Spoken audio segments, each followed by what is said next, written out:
Nithyanandam, everybody. Nithyananda. For those of you who are new to the channel, my name is Sri Nithyananda Dridhananda. This is Dridha Prasiddha Ananda, or Prasiddha for short, and Dridha for short. and with so much of chaos and fear and stress and worry and doubt and everything that's happening out there, we thought, what better way to discuss this than a question that arose last night in the program that you and I are taking called Paramashivam. For those of you who do not know, we are both disciples of His Divine Holiness, Bhagavan Sri Nithyananda Paramashivam. And we are currently doing a 16-day online program via two-way webinar with him. And last night was actually awesome. How long was that Q&A? A few hours. We did a Q&A with him for multiple hours. And so cool. The first question was actually out of the ballpark. Yeah, it was unbelievable. One of the questions asked today, or last night, sorry, was, technically it was today. Yeah, it was today. One of the questions asked was, why do I suffer so much? Why are you putting me into suffering? So this is something that a lot of people are asking right now. Why does God create suffering? Yeah, why do bad things exist? Why did bad things happen? It's like that fundamental, if I could ask God question, that everybody who doubts faith in God and spirituality, or even that has it, but still doesn't understand or comprehend why we have this duality existing. Yeah. And so we're going to talk about, I'm going to just read verbatim what our guru says in response to this question. And then we'll talk about a few other things as well. Some very profound breakthroughs. So if you're somebody that's struggling with what's happening in the world right now, wondering why there's so much chaos, and really the solution to deal with it, that's what we're going to talk about in this video. So before we do that, we'll jump into our prayer, and then we'll talk about, then I'll read verbatim this question. Awesome. Okay. Nithyanandam Paramasukadam Kevalam Jnanamurtim Dvandvatitam Gagana Sadrisham Tattvamasyadiraksham Ekam Nityam Vimalamachalam Sarvari Sakshibhutam Bhavatitam Trigunarahitam Sadgurum Tam Namami.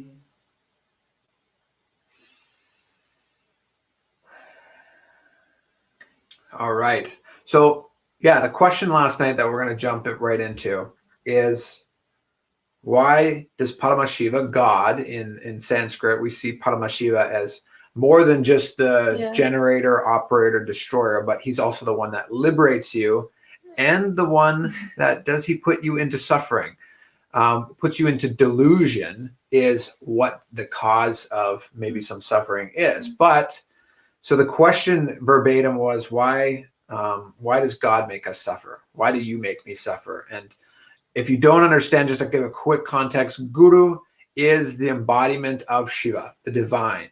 So he is God in human form, as per our beliefs in Sanatana Hindu Dharma. And so when this question was asked to our Guru, Swamiji, it's basically asking God, why are you putting me into suffering? And he's been in deep states of samadhi. It's been really profound to even witness, to watch a being operate from that space. And I mean, I wish that, like, for those of you that might not understand that yet, if you could see it, you'd know what I mean. Just you see the way he's sitting, his eyes, his mannerisms, the way he's talking, the deep, unbelievable bliss he's in is this deep state of samadhi, like the highest cosmic union, the highest oneness. So he's this pure channel in that state of source, the creator of consciousness, of Paramashiva. So, and that's a good transition into even his first line. We could break this down almost and talk about each one. But the very first thing that he says is, by my very quality, I do not have suffering. Yeah. By Paramashiva's very quality, there is no suffering. He is eternal bliss. But he says, by your very quality, you are a lower being. So by our beliefs that we are human beings and that the mind that we get so caught up in, we are in a state that's lower than our true nature, which is Paramashiva as well. By the very intensity, quality, aptitude, and attitude, your lower level being is created for suffering by you. So we create our own suffering for ourselves. And he goes on to say, all of your suffering is because you are maintaining your lower level being intensely with such hard work. So we're just keeping ourselves in the suffering. In suffering. We're keeping ourselves in such a lower state. And God, Paramashiva, he does not want that for us. He wants you to recognize himself in you, which is that eternal state of consciousness. Liberation itself, as Prasiddha just said. Yeah, liberation from the suffering. So our Guru goes on to say, you're maintaining your lower level being, continuing to suffer, and then try to abuse and accuse Paramashiva for giving you pain and suffering. That is something that he says after this. He goes, please relax, stop the blaming. So we're constantly questioning and blaming the divine for everything that's going on in the world, when everything is really self-created by us. And later on in a different question that Swamiji answered, he talked about the solution for coronavirus is what he's given already in Agamas, in the Charyapada, that of the Sanatana Dharma lifestyle. There's scriptural references that talk about you should be bathing at least 3 times a day. The whole lifestyle is designed for you to be purified. You don't shake hands. You offer namaskaram. You eat vegetarian vegetarian food. Obviously, if China, in Wuhan, if they had a completely vegetarian atmosphere there, then it never would happen. Then coronavirus never would have happened. So, but the whole concept of the Sanatana Dharma lifestyle has been given by Paramashiva in the Agamas. He gives us the exact way that we need to live in order for us to not suffer. Not have disease. And then here we are, we're asking God and Paramashiva saying, why are you making me suffer? Why are you, we're projecting onto God. And what Swamiji says is, please relax, stop the blaming. We need to take responsibility for that. So Swamiji goes on to say, my being is full of joy. I don't give suffering to you. By your existence and by your sharing, you are pain and suffering. So drop your lower level being. Drop your lower level being. Do tyaga, which is asserting your higher dimension, your higher reality. Renouncing that lower. Continuously dropping, renouncing any lower identity of yourself and asserting your highest identity. For us, it's Paramashivatva, embracing ourselves as the divine. So Swamiji says, do tyaga of the lower level identity and hold on to me and you will experience the ultimate now.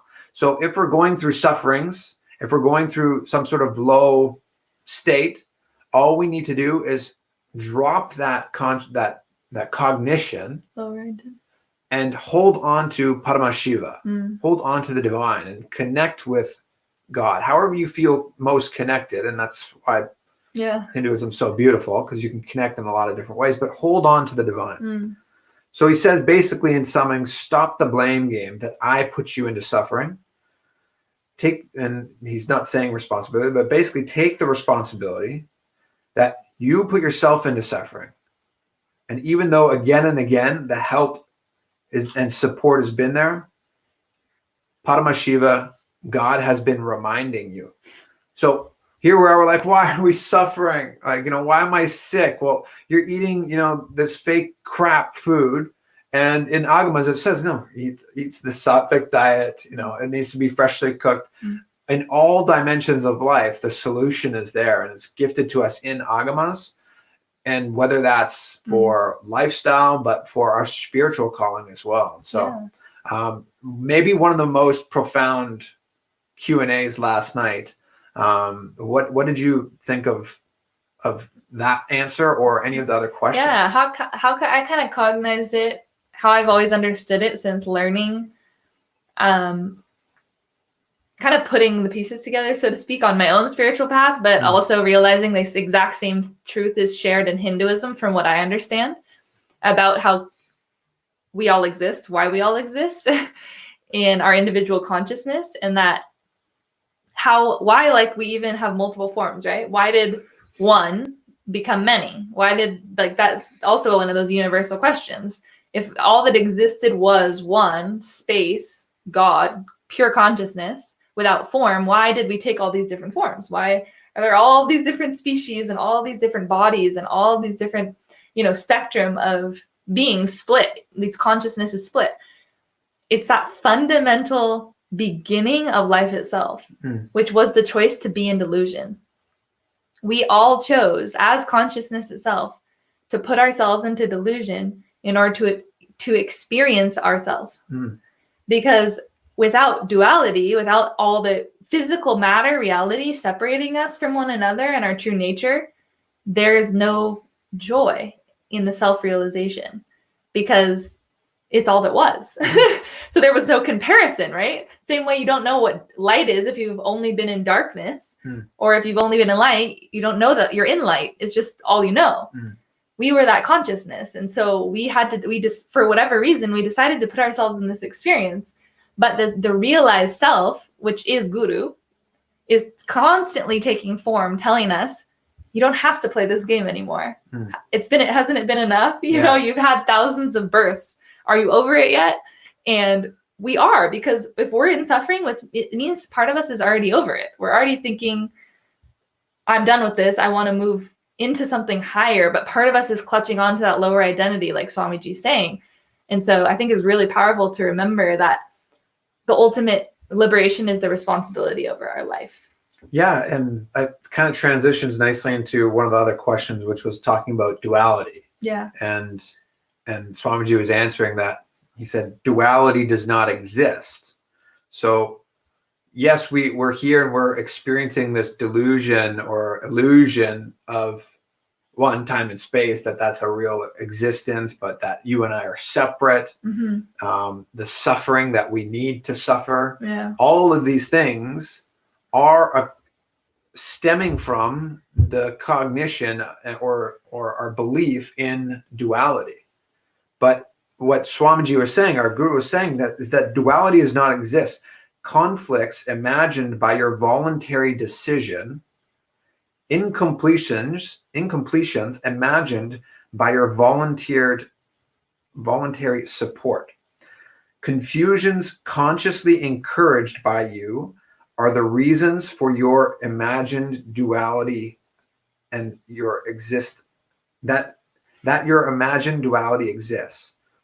Duality does not exist. Just sacrifice your fear. You may lose this oneness. Sacrifice this fear ferociously, and I will establish myself in you. So he goes on to say, just to follow this up, understand only delusion needs remembrance. Oneness does not need remembrance. It is reality. You need to remember the lies you uttered and maintained those lies. Reality neither needs to be remembered nor maintained. So the true reality is that everything is oneness, but we constantly get caught up in the duality of existence. And because we keep telling ourselves that this is the reality, that is why we're holding on to that. But all we need to do is just drop this idea of duality, understand, and we don't even need to understand. We just need to embrace the truth. And this is what science is also proving as well, that everything is one. The unified field of oneness. Embracing that oneness is the solution to any problem that you have, to any suffering that you have, because there's no such thing as another. Yeah. I feel like that is like the fundamental pillar of Hinduism in a lot of ways, or at least everything I've ever understood about it, which is why I loved it so much, was that it's saying that that's not our nature. Separation is absolutely not our nature. We have to fight to keep that alive. That is what suffering is. It's a struggle. We're always feeling we're struggling because it's a lot of work. We're creating a lot of work for ourselves. Yeah. When we, right? Think about it. Like when you're angry, even, you have to put so much work in to be angry and maintain the anger, and you feel already exhausted by your own maintaining of that emotion, right? Because you're creating that separation between you and that other person you're feeling angry towards. And you start to feel gross inside, you start to feel sick because it isn't your nature. When you're in completion with somebody, in oneness with somebody, flowing with somebody, in that ease, it's exactly that. It's easy. There's no effort. You're just meshing. It's just coming together, right? You're just in that space together. And so exactly like that is that we only by thinking the duality, the physicality is real and is the only reality is the problem. Mm-hmm. When we limit ourselves to our body and our mind and think that's us, mm-hmm. Suffering's happening because that's already a separation. I think I'm only existing right here. So obviously you're separate. Mm-hmm. That's where it all starts. And Swamiji was going on to say that we feel that we'll miss the oneness that we have with each individual person. So I'll have the missing. Yeah, we'll miss the missing. I'll have oneness with Prasiddha in this moment, and then I'll have oneness with my father in another moment, and then oneness with a friend. But we don't have oneness with all beings simultaneously. But the reality is you can have oneness with all beings simultaneously because that's the reality. Yeah. But we feel, I don't want to mess this up, but we feel that we are going to miss, we do miss the idea of oneness with other beings. He's saying, we feel we will miss them. He's saying like we don't miss the oneness experience with somebody, we miss the missing.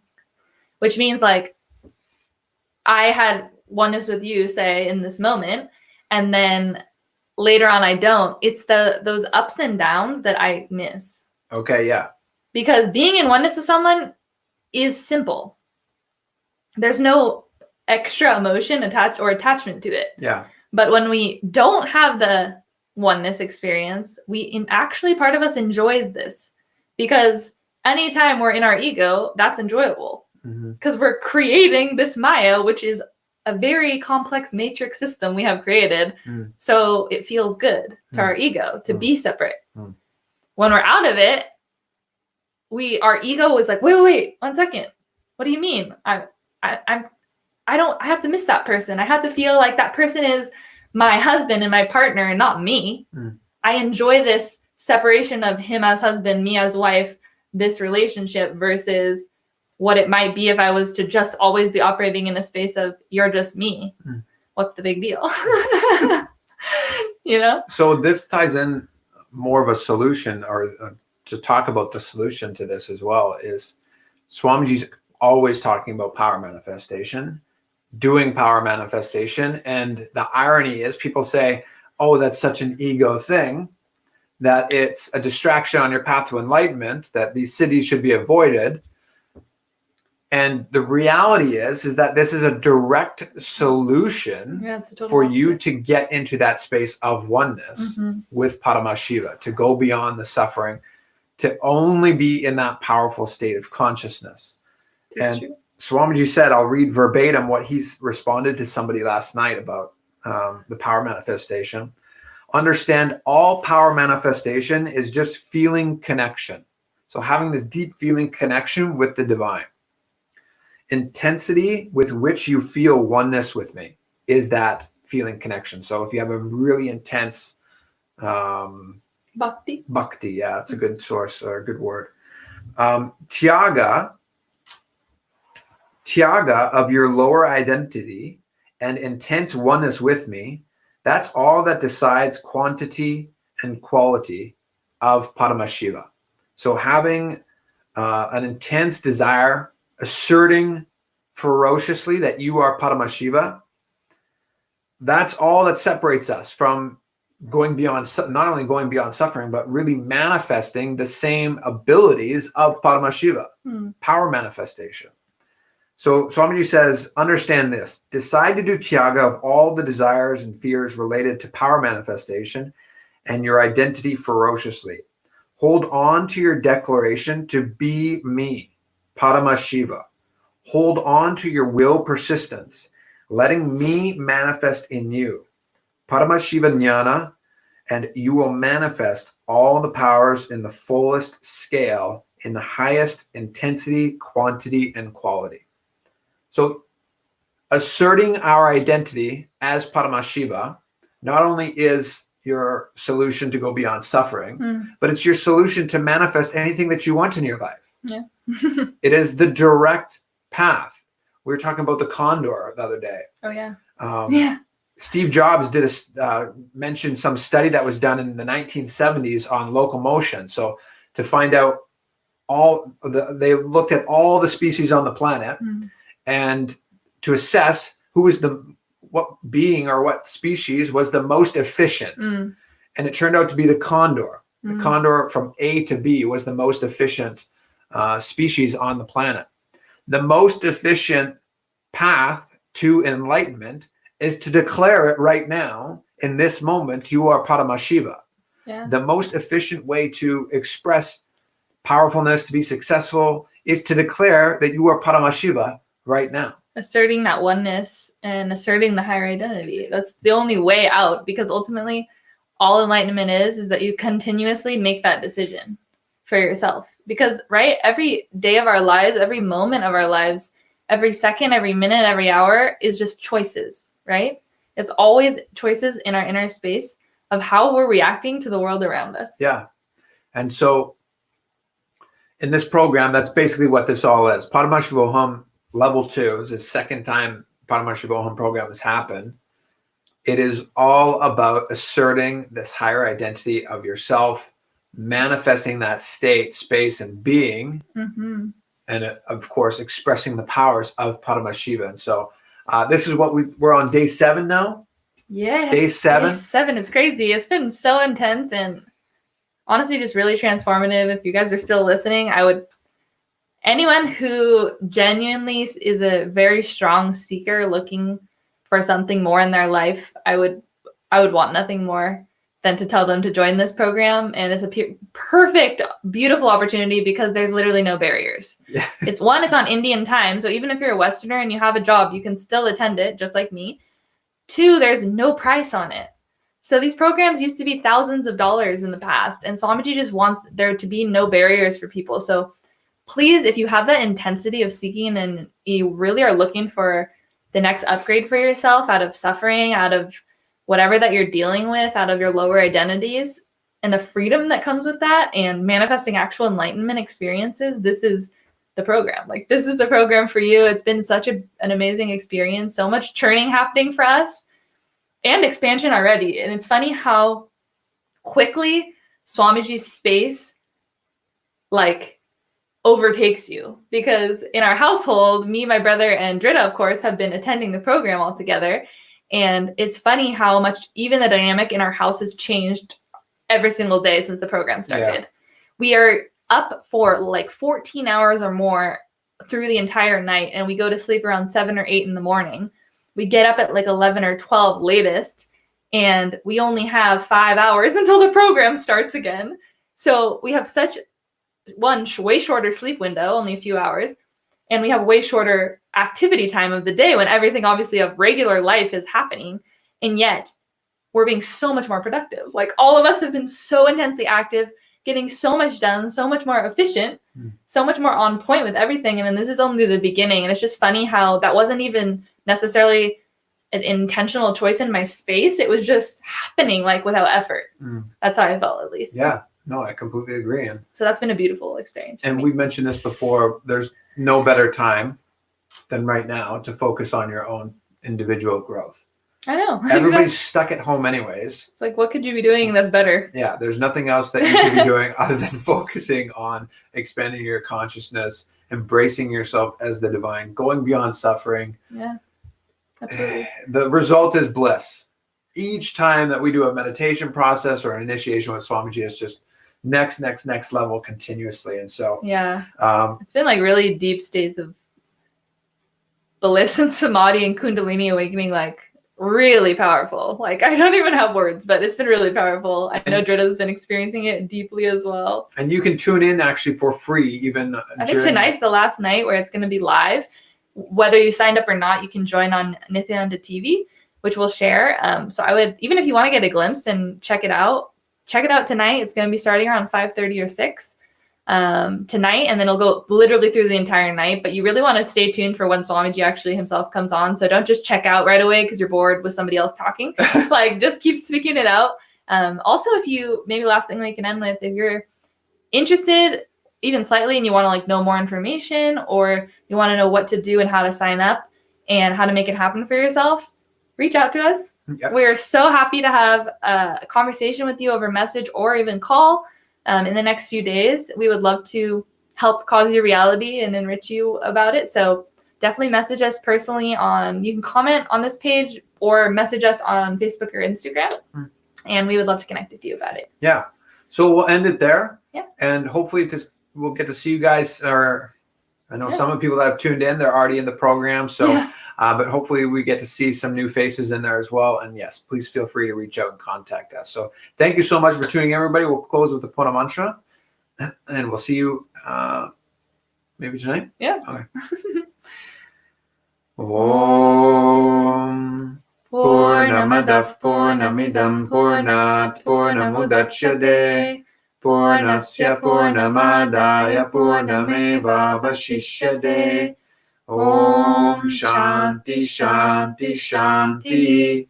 Hari Om Tat Sat. Sarvam Bhagavan Sri Nithyananda Paramashivam Paduka Paramastu. Om Nithyanandam. Nithyanandam, everybody. Thank you for tuning in to Yoga from the Source, episode who knows.